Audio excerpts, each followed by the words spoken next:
Calls to suicide and crisis prevention centers are up 10% in the last year. Now lawmakers want to provide more funding and better technology to those answering the calls. Texas Senator John Cornyn is leading efforts to make it easier to get in touch with someone who can help. Alex Capriello spoke with the senator about the plans. I really do it in memory of my husband. I loved him so much, he was my soulmate. 5 years ago, Cassania's husband unexpectedly died. Immediately following the shock, she began contemplating suicide. I knew that I would not make it through the year or without calling someone. I need that help so desperately. A thoughtful, compassionate voice on the other end of a helpline guided her to where she is today. It put me back in a place of calmness where I could actually try to deal with myself. But those voices are overworked and overwhelmed. The Integral Care Call Center in Travis County is responsible for responding to crises in 73 Texas counties, and it receives more than 7,000 calls per month. Senator Cornyn's new bill would triple the amount of funding currently going to the 4 mental health service centers in the state.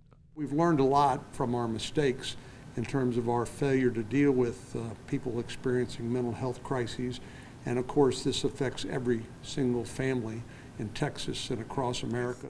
That means more call takers, telephones, and improved technology to expedite resources. While someone experiencing a crisis may initially end up here, there's a continual need to expand mental health services beyond the call center.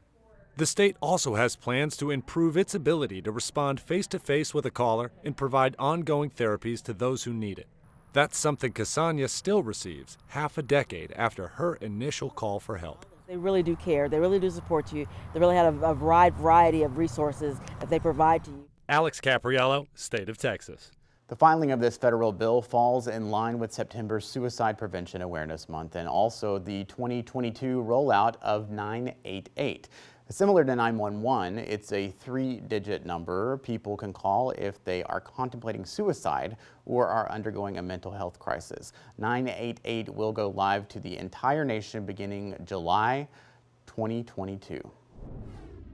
The pandemic allowed him to leave federal prison, but he's not free. What it's like to start over knowing you could go back behind bars once the pandemic ends. Children detained on an emergency mental health hold. And it turns out authorities do not need a parent's permission. She was bawling, hysterical, did not want to go, and there was absolutely nothing that I could do about it. Why training that could better prepare officers to make the decision is not required by law.